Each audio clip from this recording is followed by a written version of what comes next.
We'll call to order the House Standing Committee on Appropriations and Revenue, meeting 5, Tuesday, February the 15th, 2022, 10 a.m., Annex Room 149. All normal rules and admonishments. Watch for noisemakers, turn them off. Yeah, nobody. Any kind of electronic device, airplane mode, so it won't interfere with equipment. If you're attending remotely, a member is attending remotely, please seek recognition for comment, question, or other through the chat function. We will get to you as quickly as we can. When you answer the roll call, members, please indicate whether you are attending remotely in the annex or otherwise, if you so choose to say. I have one special guest I'd like to recognize, and if anyone else has one, we can. I believe we do have a Wyatt Copley in the room. Is that correct? Is he on the front row right over there, and he's standing up? Hey. And young Mr. Copley has been visiting with us this morning, and he just happens to be the grandson of a very special and dear and very capable person that helps us all the time, Mr. Frank Willie. And we appreciate Wyatt being with us today. And we may even make you stand up again and try to embarrass you a little further later on, okay?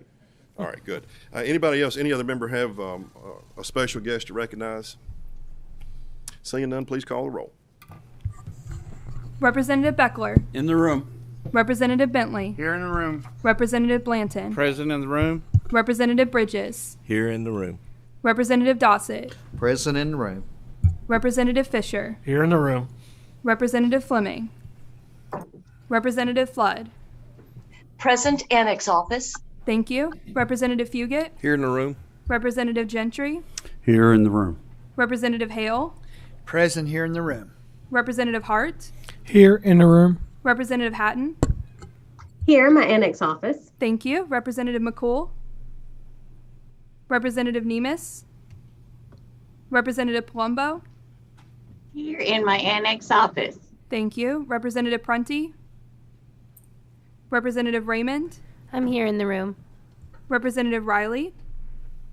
Representative Santoro. Here in the room. Representative Tipton. Present in the room. Representative Wilner. Vice Chair Reed. I'm here in the room. Thank you. Here in the room. Chair Petrie. Present in the room. And will we have any other members seeking to recognize and note their attendance? Thank you, Mr. Chairman. Ken Fleming in the room. Anyone else? All right. We have a quorum and ready to conduct business. First up on the agenda number 2, bills for consideration, we have House Bill 79, an act relating to mental health. The sponsor is Representative Bill Wesley. If you will step to the table, and if you will introduce yourself for the record, please. Thank you, Mr. Chairman. My name is Can I make sure the green button is lit up?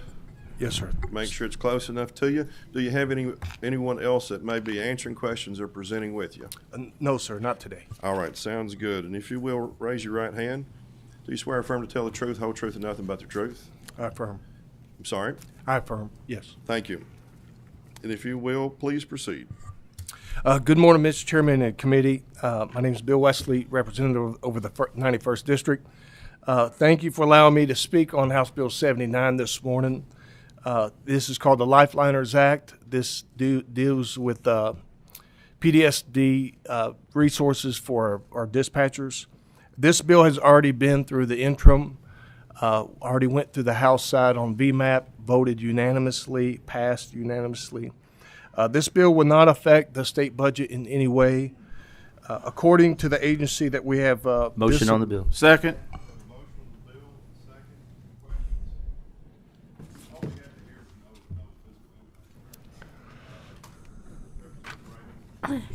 Yes, thank you. I was just wondering if you could tell us how many people this would affect. Well, what this bill is about, it's going to affect all the dispatchers in the state of Kentucky, not to mention their children, their marriages, all their spouses. It's going to produce healthier people, and we need good workers out there. So direct availability would be any telecommunicator, yes, sir. Dispatcher in Kentucky would have this available to them. Is that what I understand? Yes, sir. Thank you. Representative Hart. Yeah, Mr. Chairman, I also like to add to that This bill will also affect everybody that the telecommunicators are taking care of. If the telecommunicators don't have or are not in the right frame of mind and are having an issue, it directly reflects how they deal with the other people on the other end, i.e. our first responders in mitigating an emergency. So it has a wider impact than just telecommunicators. That's correct. Thank you. Seeing no other members seeking recognition, please call the roll on House Bill 79. Representative Beckler. Aye. Representative Bentley. Yes. Representative Blanton. Aye. Representative Bridges. Yes. Representative Dossett. Yes. Representative Fisher. Yes. Representative Fleming. Aye. Representative Flood. Yes, Representative Wesley, thank you for this bill. Representative Fugit. Yes, ma'am. Representative Gentry. Yes. Representative Hale. Yes, and I'd also like to thank Representative Wesley for a very good piece of legislation. Thank you, sir. Thank you, sir. Representative Hart. Yes. Representative Hatton. Yes. Representative McCool. Representative Nemus. Yes. Representative Plumbo. Yes. Representative Prunty. Representative Raymond. Representative Reed. Representative Riley. Yes. Representative Santoro. Yes. Representative Tipton. Yes. Representative Wilner. Yes. Chair Petrie. Yes. 22 yeses. Yes. House Bill 79, having received 22 yes votes, 0 no votes, and 0 pass votes, shall be reported with favorable expression that same should pass on the floor. Thank you very much. Thank you, Mr. Chairman. Next up, we have for consideration House Bill 248, an act relating to expenditure of appropriated funds and declaring an emergency. Representative Daniel Elliott, if you will, have a seat at the table and introduce yourself for the record, please. Thank you, Mr. Chairman. Daniel Elliott, State Representative for the 54th District. You raise your right hand. You swear or affirm to tell the truth, whole truth, and nothing but the truth? I do. Thank you. Please proceed. Thank you, Mr. Chairman, members of the committee.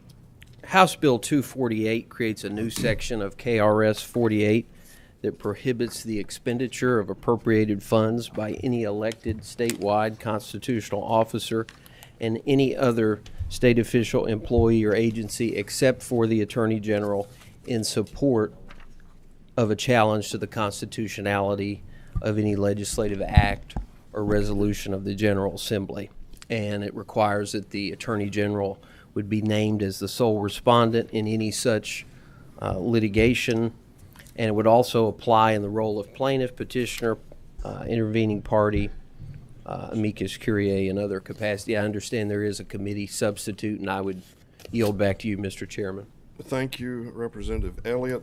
The committee sub does essentially two things. It's a one-page document. On line 11, it inserts other than the Department of Public Advocacy in a criminal matter. So you mentioned an exception for the Attorney General. It adds in DPA. On line 13, 14, and 15, it inserts the last sentence, nothing in this section shall limit any officer, official, employer, or agency in the defense of any action brought against him or her by a party with proper standing. No changes to sub 2 as far as I can recall. I'll entertain a motion on the sub. Motion on the sub. We got a motion and a second on the sub. All in favor of adoption of the sub? All opposed for adoption of the sub? The sub is, Committee Sub 1 is adopted. We have before us House Bill 248 as amended by Committee Sub 1. Motion on House Bill 248 as amended by the committee sub. Second. Have a motion and a second for final passage of House Bill 248 as amended by House Committee Sub 1. No questions? No one seeking recognition? Got one? Representative Nemus? Two questions, if I might. The Department of Public Advocacy's language in here, I don't know that that's necessary because it says statewide elected constitutional officers. Is there a reason we? You know, I include them in had that. particular? Thank you, Representative Nemes had that conversation with the public advocate, and he thought that the broad language, which includes state official, employee, or agency, would have covered the Department of Public Advocacy, and so as a result, they wouldn't have been able to have initiated criminal appeals and constitutional challenges on behalf of their indigent clients. So Okay, that was, and- I asked him the same question, so. Yeah, and we clearly want to cover I thought them. it only covered Right. statewide officials as well in elected capacity. May I ask a second question? Thank you, Mr. Chairman. So what happens in the event, I understand what we're trying to do here. We're trying to say the Attorney General is the supreme law enforcement being in the Commonwealth. What happens when, we had a number of times when Attorney General Andy Beshear decided that he didn't want to defend laws that we passed. What happens in the future if an Attorney General decides to do the same? Can the governor, whoever the governor is at that future date, could the governor then step in? Or is it just the Attorney General, and if the Attorney General doesn't decide to defend our laws, then they go undefended? Number one, anybody, there's no prohibition on joining in a lawsuit. There's a prohibition about using general fund or other funds, number one. Number two, the structure would remain the same regardless of what person is inserted in any functional capacity or constitutional role.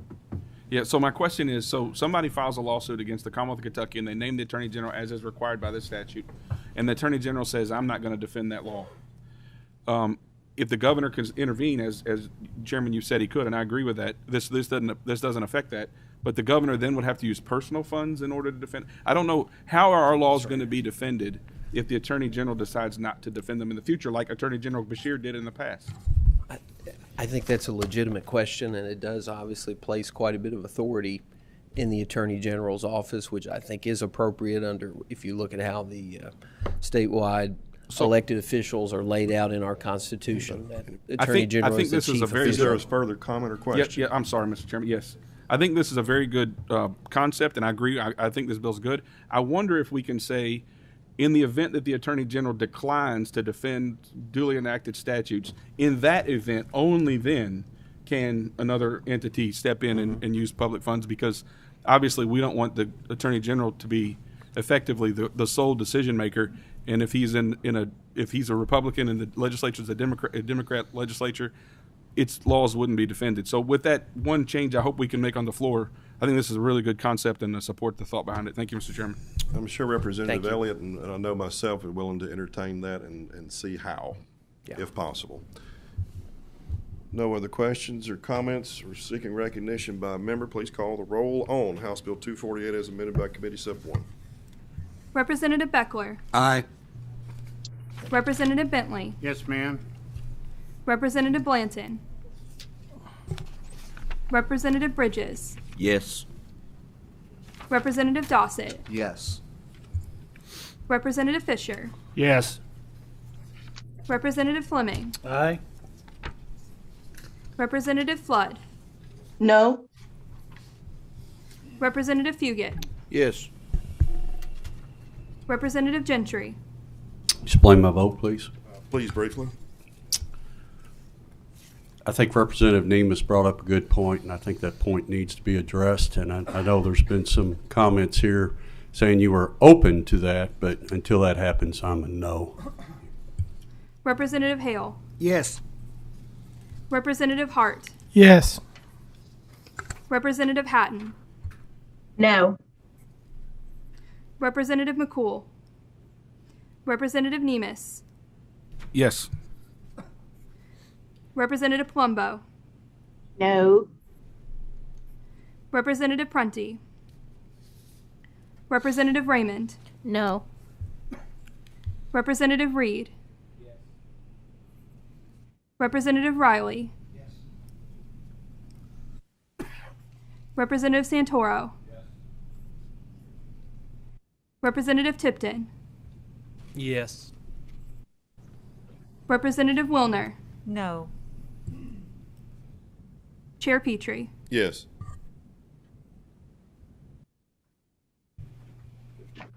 Yes, sir. And 0. House Bill 248 as amended by Committee Sub 1 having received 15 yes votes, 6 no votes, and 0 pass votes shall be reported from this committee with favorable expression that same should pass on the floor. Thank you, Representative Thank you, Elliott. Mr. Chairman, members of committee. Next up for consideration, we have House Bill 250, an act related to Kentucky State University, making an appropriation therefore and declaring an emergency. Sponsor, Representative James Tipton. If you will, have a seat at the table. Introduce yourself for the record and any other guests you have with you to help present or explain. And if each of you will introduce yourselves for the record, make sure the green buttons are lit up and the microphones are close enough to you. Representative James Tipton, House District 53. Aaron Thompson, the president of the Kentucky Council on Post-Secondary Education. Very good. Will each of you raise your right hands? You swear or affirm to tell the truth, whole truth, and nothing but the truth? I do. Please proceed. Thank you, Mr. Chairman. No. And members of the committee.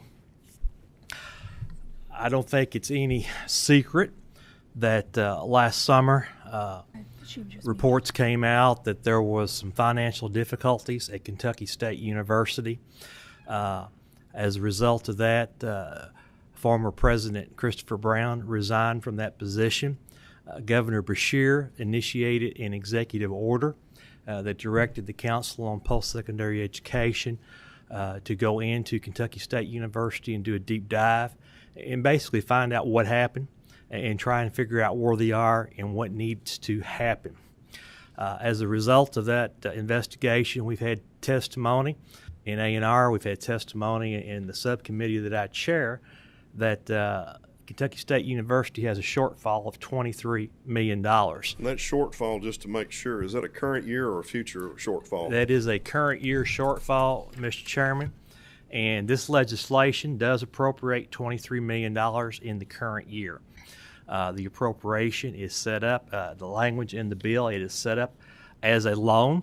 However, based on further evaluation, based on future performance of the results that I'll get to in a minute, that loan could be forgivable only by action of a future General Assembly. The legislation also provides a tremendous amount of oversight and accountability. It directs the Council on Post-Secondary Education to initiate plans, and you can go through the bill. There are several factors that they're asked to perform on. In just a moment, I'll ask President Thompson to address those. It also has reporting requirements. It asks that the president and the board member of KSU to appear 4 times a year for the next 3 years before various committees to give us an update on what's going on. There needs to be accountability. There needs to be responsibility and transparency in all of this. I will direct you to page 2 of the bill. Starting in lines 21, I think it's important to understand this. I've had some people say, well, we're just giving them more money, but there is accountability piece here. It says by November 1st, 2025, CPE shall provide a 3-year performance analysis of KSU based on the Management Improvement Plan to the Interim Joint Committee on the Education, Interim Joint Committee on A&R. CPE shall provide recommendations for a transition plan to a new governance and operational structure for the institution for consideration by the General Assembly if the analysis finds a continuing significant lack of efficiency and effectiveness in the governance and administration of KSU. At this time, I'll have President Thompson share a little bit about the role that CPE will have in the next few years. Thank you, Mr. Chair. There's so much, and I have Greg Rush with me here. As you know, Greg, he works for CPE, but we sent him over to KSU in July, and we did a very deep dive. As you all know, you've seen the report, looking at exactly not only what happened, but what we can do to make sure it doesn't happen again. The reports that we're going to be doing is such an in-depth analysis, doing even financial evaluations that come up with indexes that can predict if they're going down the path that they shouldn't be going down. At CPE, we will have people dedicated to making sure that they do that. As a matter of fact, I'm bringing Greg back from KSU, where he'll be dedicated to that as long as, in addition to my general counsel and other folks to ensure that. But beyond just having those financial oversights, we're also putting in place what we consider to be a forward thinking, the way they should be structured, the infrastructure of the people as well as the products, to ensure there's a long-term sustainability and thriving of the campus. The next year, they're going to have to take $7 million out of their budget to make sure that it's a balanced budget again. We're working with them to do that now, along with the board. There's many elements to this management and improvement plan that goes beyond the finances, are the points I want to make. There will be better than general good accounting in place. There will be accounting that is done in such a manner that the board and you all, along with CPE in this case, will know every element on a very formative microscopic level. But we're also going to look at, as I said, how do we set the campus up with our administrative staff, faculty staff, programmatic, and a variety of other areas that are part of the management plan. We will have that plan actually done and starting to implement by the time we distribute the $23 million too. We will report the first time on November 1st of this year and on a regular basis. So once again, you'll have an idea exactly how they are improving, and we'll give you an idea of exactly what we need to do if we need to work in an immediate way to ensure that they continue to improve. Mr. Chair, I'll just add a point or two. We've been told that the financial situation, the school, roughly around the end of March, will not be financially solvent without this $23 million. That's why this legislation includes an emergency clause, so it will become effective immediately upon passage of the legislation. Some people may ask, well, why is this important? Kentucky State University is their only public historical black community, black HBCU in the Commonwealth of Kentucky. We also have a private school in Louisville. It's also a land grant institution. It's one of 2 land grant institutions. But the most important reason, I think, is we need to do this for the students who are currently students at KSU, and we need to do this for the future students of KSU, because without this, there's going to be tremendous uncertainty. There's going to be tremendous disruption. There's going to be tremendous chaos. If at some point down the road we're seeing that progress has not been made, this legislation has laid a plan in place so we can look at other options down the road. So with that, Mr. Chairman, I'd be glad to entertain any questions from the members. And I'd like to add one other point, too. I mean, we so often have concentrated on what's gone wrong, but let me tell you, we have at KSU one of the best aquacultural programs in the world, one of 2, number 1 in the nation. We have a strong land grant. We are solvent in that area, really solvent, thanks to the General Assembly for the full match since 2016. There's a lot right with the institution. Graduation rates are up, retention rates are up, students are serving the community, and there's opportunity, if we do this right, even creating a far more way that KSU can be important to the state, beyond just their HBCU land grant mission, exactly cutting edge. They're a small institution. We can shape that institution in such a manner that allows KSU to not just thrive, but do the things that this state has asked us to do in a variety of capacity. Thank you, sir.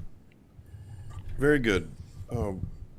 Up front, I just want to say this. One, from CPE standpoint, I'm glad y'all stepped in. I'm glad the executive order came through that direction.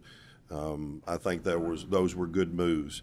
I know Mr. Rush has done his best to analyze forensically what had happened, what is the current status, and how to move forward, and those things are much appreciated. Setting in the role of a state legislator, I think each of us would value the public institutions, private also, but especially the public for which we have responsibility special. Each one of those institutions has unique characteristics, unique functional roles, and they all work together in their own way to make sure Kentuckians and others are served with educational needs of all sort. With those good things having been said, somehow, some way, under some set of circumstances yet unknown, fully disclosed, there is a $23 million shortfall in current year. There is a board there is an executive director of some sort with whatever title. Those things are going to happen under all circumstances. Somehow, some way, something either didn't happen to almost a degree of malfeasance, if not clear, or something did happen almost to the degree of, or maybe not, criminal.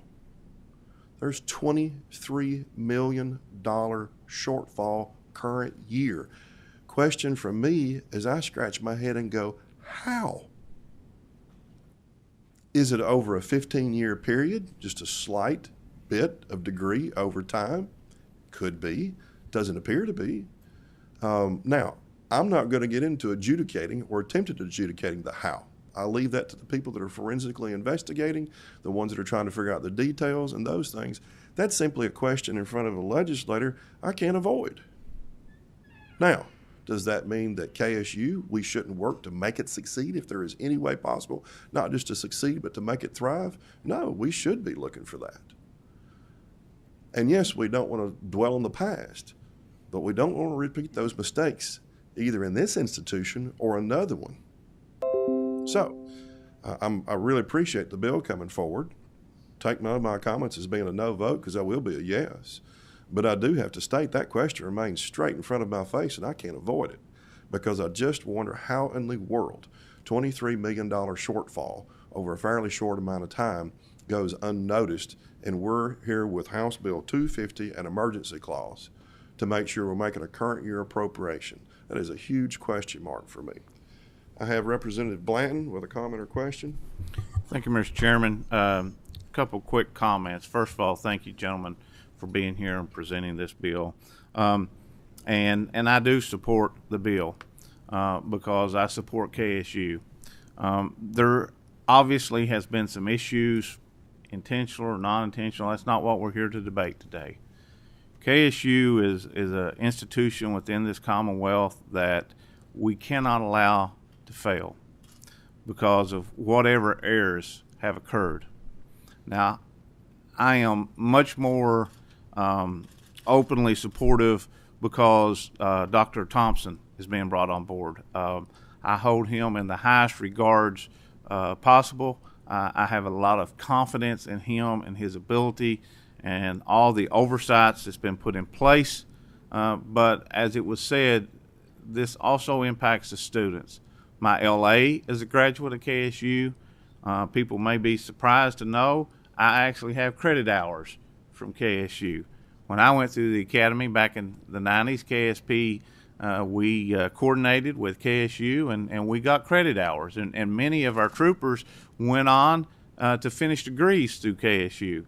And it is an important part to our secondary education system in this Commonwealth, and it behooves us as legislators to, one, correct whatever has happened in the past, but two, to support and move forward to help it to be the institution we know it's capable of being for the students of not just this Commonwealth, but we get students from all over the country that come into KSU. So I'm fully supportive, and I thank you all for bringing this today. Representative Fleming. Thank you, Mr. Chairman. Just have a quick comment. I just wanted to express my appreciation for the President and for the representative in going through a very diligent, transparent, accountable, and responsible and measurable plan that's being put forth to this General Assembly. I've gone through profit and nonprofit turnarounds in spearheading those efforts, and I think you have quite a few different measures in there to help us go through and understand where we're going to be 6 months, a year, or even 3 years down the road. And do that. Typically, my experience, you'll know exactly where we are in about a year, if not 6 months. So, and I know you have a November 1st, 2025 deadline out there, but I think we'll know much sooner than that to see if the provisions that y'all put in place would adhere to that. So I do support this. As you know, this is a lifeline.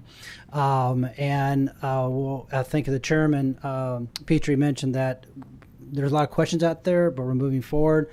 And I think we have good enough measurements in there to make sure that we understand where things are going. So I know y'all been joined at the hip, and I really appreciate your cooperation and collaboration, and we'll try to find a solution in your leadership and find a way to get things going in a great direction. Thank you all. Thank you, Mr. Chairman. Motion on the bill. We've got a motion on the bill. Second. And a second. Representative Fisher with a comment or question. Thank you, Mr. Chairman. I appreciate President of Post-Secondary Education Council being involved in this, what I would call a restructuring. As somebody in private practice who has been in a number of these Chapter 11 type of situations, this is like a debtor in possession financing situation that's going on here. But can you tell us in a couple of sentences what has a deep dive revealed as the causes of this current shortfall? I think there's many things. First of all, I just want to appreciate what the chairperson said too, because he's absolutely right. I will tell you, some of you know, I was the interim president there 2016-17. We had a balanced budget. We had money in reserves. So this has happened in the last few years. I just want to say that. In that, we've seen several things. One, I consider legitimate. There was money spent on building the student infrastructure to help them to grow. Very legitimate. There were a lot of items I would consider very illegitimate, and you all know I'm straightforward in my wording in that regard. I think there were money spent uselessly. There was no bounds in the money. There was no way of thinking about exactly how much money you have in the bank. So there were things bought that probably shouldn't have been bought. There were statutes put up, maybe shouldn't have been put up. There were a lot of things spent. I haven't seen any criminal activity in our work, but I will tell you there has been misspending at a level over about a 3-year period of time, 2.5-year period of time, that neither you nor I would spend from our bank account. I mean, so there are some things that are quickly identified that we can fix, but there are some things that we're going to have to figure out how to continue to grow with. It's not 2 sentences you asked me for, but we're going to have to grow with, because we have to keep that student infrastructure up. So we're talking about getting this solvent this year, but we're going to have to figure out, even in our cuts, how we strategically invest in those things that we need to continue. So there's a lot more in that report that you've seen that we've spelled out very clearly. The transparency is there. This is something that I feel totally good about what we're doing. Now, it's not going to be an easy lift. If I told you that we can do everything that I think we should do in 3 years, I think I would be lying to you if I thought that we could do everything. But I'll tell you this, we can get them back in a way that they're going to be able to grow and continuously improve without other intervention as far as getting it stable anyway. We may ask for money down the road on how we strategically help it to do the things like we've done with the state police, but that will be as far as what's good for the state.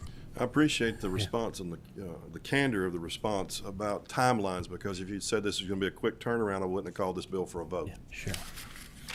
Chairman Petrie, could I respond briefly to Representative Fisher's question? I agree with President Thompson's assessment. I've reviewed all the documents, reports that CPE has put out in regard to KSU. I've actually been through the last 4 years of board and committee minutes. I've been through the last completed audit. We've got another audit I think maybe is coming out in March, so I'm hoping to see that finished up the 21 year. If you look at the cash flow, and from those reports, about 2019, the cash reserves, the cash on hand got dangerously low.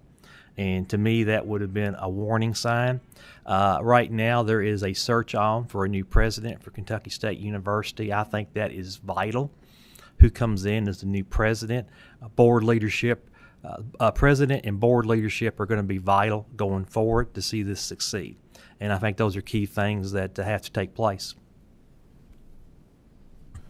All right, having a motion and a second on House Bill 250 with no other members seeking recognition for comment or questions, please call the roll. Representative Beckler. No. Representative Bentley. Yes. Representative Blanton. Aye. Representative Bridges. Yes. Representative Dossett. Yes. Representative Fisher. Explain my vote. Please. I will vote yes to get it out of committee on the assumption that the new management of Kentucky State University will give us some more information before it goes to the floor that they have a plan to get this loan paid off in 3 years. Thank you. Representative Fleming. Aye. Representative Flood. Yes. Representative Fugit. Yes. Representative Gentry. Yes. Representative Hale. Mr. Chairman, may I explain my vote, please? Please. Thank you, Mr. Chairman. I am going to vote yes on this measure today. I gave my word to Representative Tipton. I would vote yes to get this to the House floor for a full discussion. I think there is some serious questions that we need answers to, as the chairman has brought up in his comments today. So I am going to vote yes, but I'm certainly reserving my right to change that vote on the House floor, because it appears to me that $23 million is a huge question, and we have not really been told what's caused this, and I hope we can come to some answers on that, Dr. Thompson. And I appreciate, I value your integrity and your leadership in this issue. And so at this moment, Mr. Chairman, I do vote yes, but certainly reserve my right to change that on the House floor. Thank you. Representative Hart. Yes. Representative Hatton. Yes. Representative McCool. Representative Nemus. Yes. Representative Palumbo. Yes. Representative Prunty. Representative Raymond. Yes. Representative Reed. Representative Riley. Yes. Representative Santoro. Mr. Chairman, I'd like to explain my vote. Please. I will vote yes. I believe in you, and you're going to get this right for me. So at this time, I am a yes. Representative Tipton. Yes. Representative Wilner. Yes. Chair Petrie. Yes.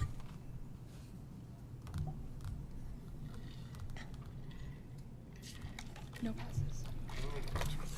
House Bill 250, having received 21 yes votes, 1 no vote, and 0 pass votes, shall be reported from this committee with favorable expression that same should pass on the floor. Thank you both very much. Thank you. Thank you, Mr. Chair and committee. Thank you. Next up, we're going to take out of order House Bill 482, an act relating to area development districts, making an appropriation therefore, and declaring an emergency. The sponsor is Representative Chris Fugit. If you will come to the table, bring anyone else with you that may be assisting in the presentation, and if each of you in turn will identify yourselves for the record.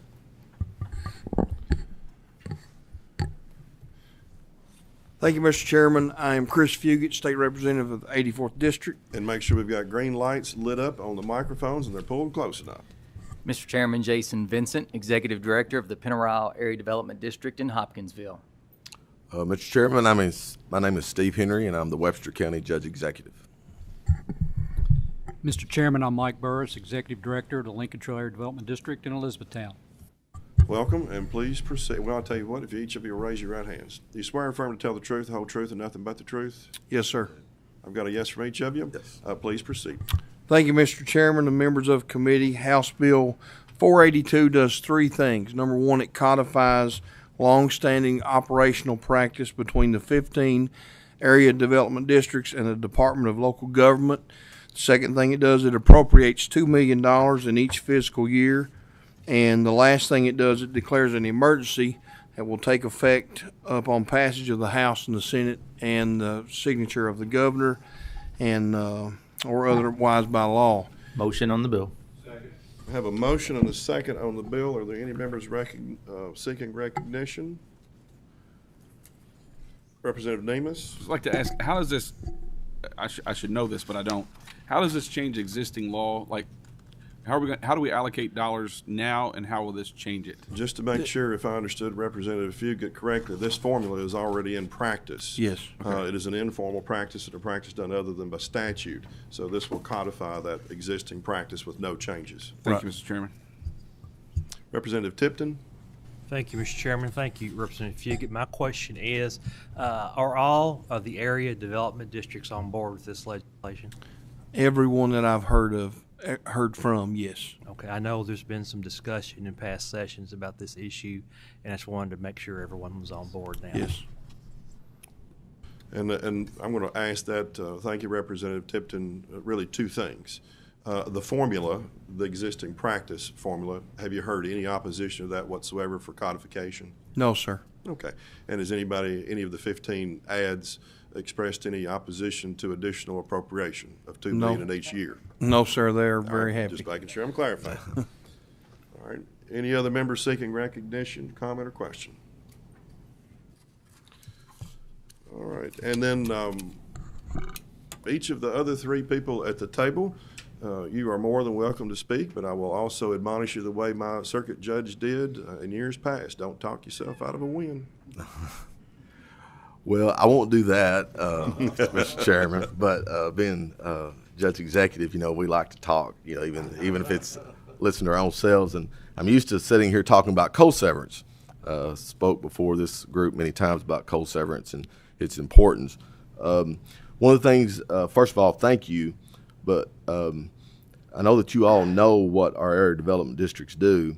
And again, I won't talk myself out of a win here, but they affect every person within our communities because they work with the cities and the counties, and they go so unnoticed at times, and our communities really don't understand. They just see what the end result of the projects are.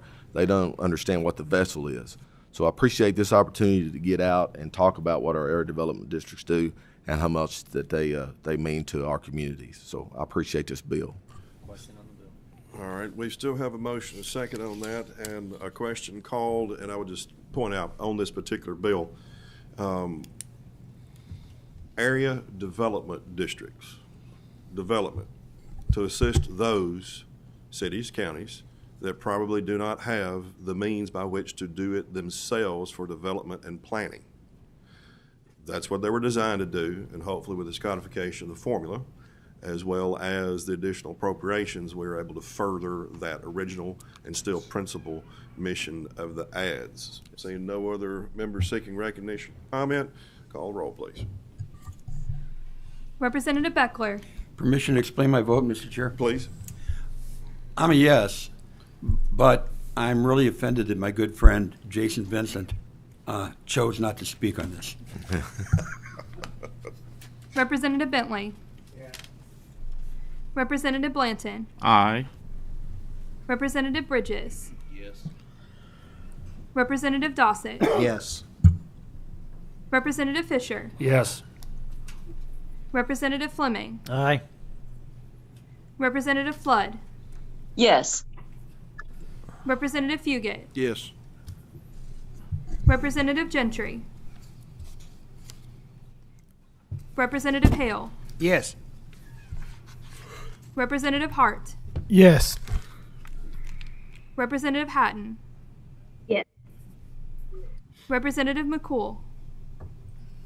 Representative Nemus. Yes. Representative Plumbo. Yes. Representative Prunty. Representative Raymond. Yes. Representative Reed. Representative Riley. Yes. Representative Santoro. Yes. Representative Tipton. Yes. Representative Wilner. Yes. Chair Petrie. Yes. 21 yes.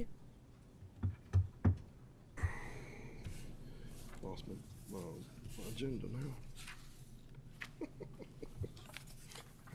I got it finally.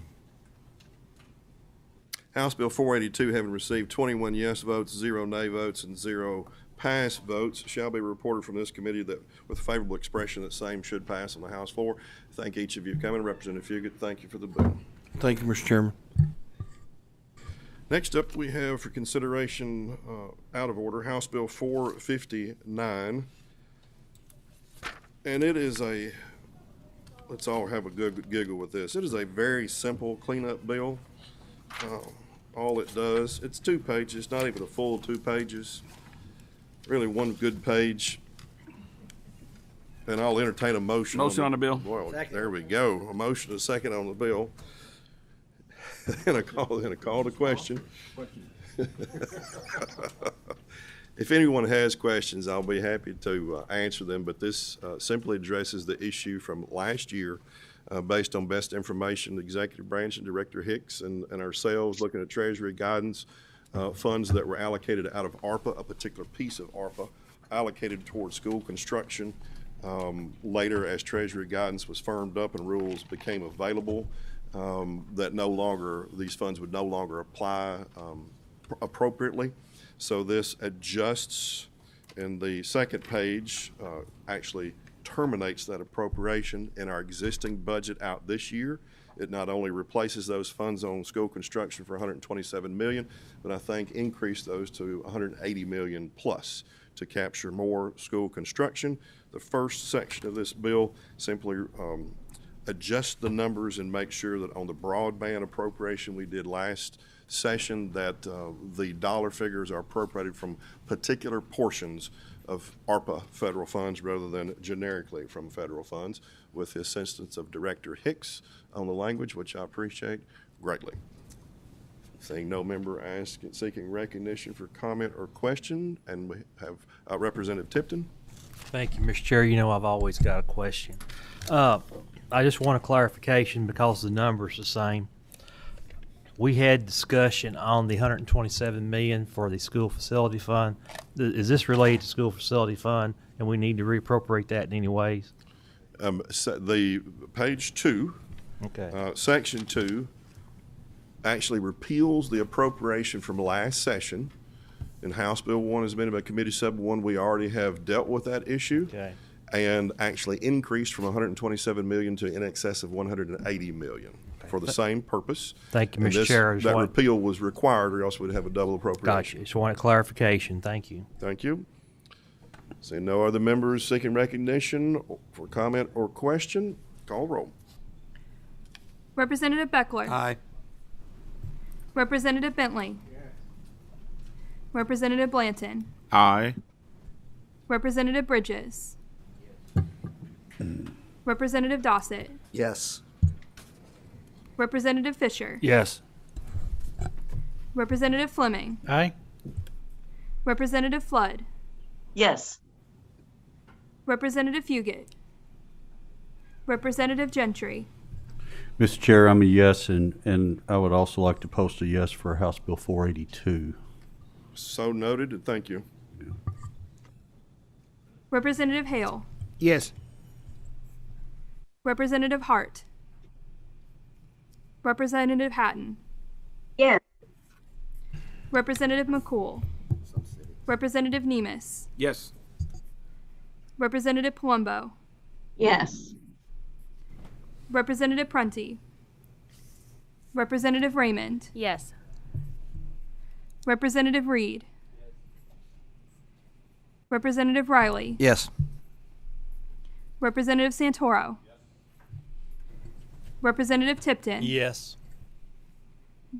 Representative Wilner. Yes. Chair Petrie. Yes. 19 yes votes, 0 no votes, 0 pass votes.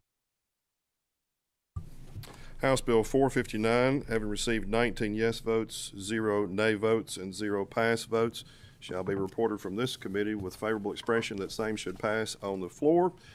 We are adjourned.